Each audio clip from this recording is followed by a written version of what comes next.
Hello everyone, I hope you've had a great day so far and that you're doing well. Continuing through the unbagging of Imperium with Imperium issue number 29, and this particular issue would have come out back in sometime in the early part of 2023, and Imperium was set, or is set, for the Warhammer 40,000 setting. Now before I get further into this,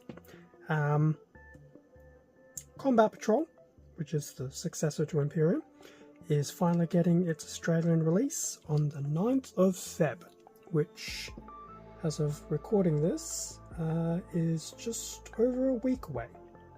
So, looking forward to that, which basically means at some point in time I'm going to be somehow trying to do both Imperium and Combat Patrol.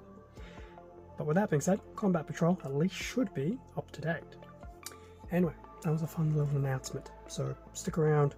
In a few weeks there'll literally be two of these unbagging and well, one will be retrospective, one not as retrospective, but it'll be fun. Anyway, issue number 29. So issue number 29 we know is a bit of a continuation of the Necrons that we received back in 28, so we'll get the full squad of 10 between 28 and 29 issue-wise. In terms of the front of the cover, we have some Space Wolves, looking very cool. Looks like it's probably Space Wolf Hellblasters, and I think those are the aggressors. I'm still hazy on some of these newer units, but we'll get there. In terms of what's included, so we'll have some more Necrons, how to paint, Space Marine Fire Support, some information about that, painting your Necron Phalanx, and more expanded data sheets. Going straight into it, so definitely a lot more story information with this one. Issue 29 will have painting of the warriors and canoptic scarabs. 28 pretty much had the build, and then we'll go through some game playthrough pages. So, what do we have here? Mars, birthplace of the cult Mechanicus. Keep saying this Skitarii actually do look really cool. I'd never play them, but they do look cool. And then we have, I think that's a Archmagos, I believe, maybe? Don't ask me to quote AdMech units, we will here all day. So we've obviously got the information about that, some information about Gene Stealer cults. Now, I'm definitely not going to be a huge Gene Stealer cult person, but once again, it would be nice to have a few units, which I think will be in Combat Patrol. I think the Gene Stealer cults are going to be a small patrol there. Space Marines Fire Support, so going through some of those squads, so we have the Eradicator squads, which I think were your melter-based squads. The Hellblasters, which are your Plasma, Eliminator squads, which be probably your newer versions of Scouts. And yes, it was an aggressor on the very front. So that's a rehash of the front imagery without some of the font settings. Story information into the Swarm, so little short text there, probably about the Blood Angels. Look like it's Blood Angels and Tyranids, either. So just some short information there, and that's a very nice looking Blood Angels Terminator Captain. Reminds me of the ones that you could get in Space Hulk. The newer one, the older one. How to paint warriors and canoptic scarabs. Now, this may be a newer version of how to paint because we did get warriors in some previous issues. So in terms of the painter guide, starting with Rune Lord Brass, going over components with Corax White. So bear in mind this is all the paints that we have received thus far. Good dose of Abaddon Black there, especially on the weapon casing and some of the joints, Lead Belcher, the good old Washwood Norn Oil and Agrax Earthshade, and then the Canoptic Alloy to brighten up some of the Necrons. So we do have a bit of a final gallery synopsis. So a set of the warriors armed with the Gauze Flayers, some with the Gauze Reapers, the Scarab Swarms at the bottom, And yeah, obviously a good array of painted models. Now I'm sure there will be some green to be added some time down the track, but they do look cool. And at some point in time I do want to try and get some of my Necrons ready, because I would actually like to try and paint some. Now in terms of the playthrough side of things, there's literally a page regarding dice, which to be fair is not a bad thing. There's a lot of weird things to be mindful of when it comes to dice. So obviously rules about your D6, your D3, re-rolling, unmodified, things like that. Roll-off, sequencing, so obviously just going through the sequence and concepts of your die rolling. Data sheets. Now I still think some of these data sheets are from a previous edition, but it is actually quite possible that this was a part of the tail end of the 9th, because I think I was out of Warhammer at the time. I think the 9th came out in what are we now, 10th edition. So 9th edition might have been about 3-4 years ago, which would place it around 2023. Imperium would have already released in the UK at least a year and a half beforehand, so it may very well be tail end 9th.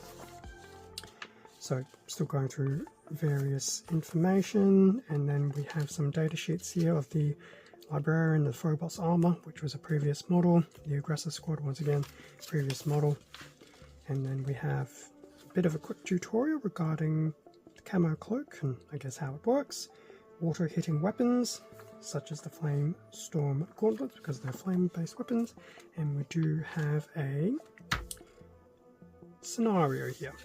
Walk me down, Necrons and Space Marines. And there's the actual mission rules. So always very cool to have that. Definitely different that we're not getting some of the early breakdowns that we did in like the first 20 issues, but yeah, who cares. Little promo page for Imperium, as we always see.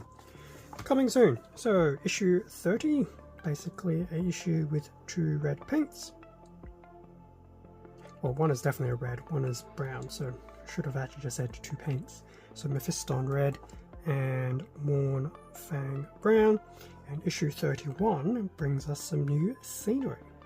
It'd be very interesting to see if that particular scenery was part of the made to order run that finished probably a few weeks ago, once again as a point of recording. Going back to the Hemotrope reactor from a few issues ago, that was actually part of that made to order run. So that was the breakdown of issue 29. Now what else was included with this issue back in the day? Well, we did have a folder insert, some more information about war zones. So it's a very interesting fold out. So we have some information about the Adeptus Mechanicus, Force of Amontep, so the Mechanicus. So we have a Magos Dominus. I'm not going to try and pronounce that. Was that the model that we got some time ago? I can't actually remember. The Armiger Knights. Now I will admit the Knights all look pretty cool, but I for one will probably not be overly invested. So we have a quick information about planets. So Amontep 2, so it is a Forge World of some description. A bit of a Necron and Admech image down here of various models. And going into the little insert, War for Blackstone, Arousing the Necropolis. That appears to be maybe the Void Dragon, who knows. We have a page about the Necrons, the Awakened, the Sortek Dynasty. Not that I pretend to know how to pronounce some of these names. So we have a Techno-Mandrite Cryptek, which I think was... Actually, no, I'm not going to finish that sentence because I could be getting confused with the Kill Team as well. So I won't finish that sentence. Canoptic Constructs as well, which I think we actually have seen one before. And if we do open up the little insert, there is a nice image of the Necrons and the Mechanicus there. Definitely very interesting with the green and silver of the Necrons, with the, I guess, red and the dark silver of the Mechanicus. So that was the included insert that was part of this issue. Now, lastly, as I mentioned at the beginning, this was a two-part issue collection. So here is the runner for the remaining Necron warriors and scarabs. So between this runner and the one included in issue 28, will net you that full squad of warriors, with however you wish to equip them back in the day. So obviously very nice. Definitely a few bodies here, but it looks like this runner may very well be more weapons based. Now, even though we got to that, we did get some bases with the pre-punched out holes. So there was one of this size base, and then we actually had 6 of these ones as well. So in terms of putting the Necrons on, it's pretty straightforward. Just pretty much put them through the relevant cutout holes.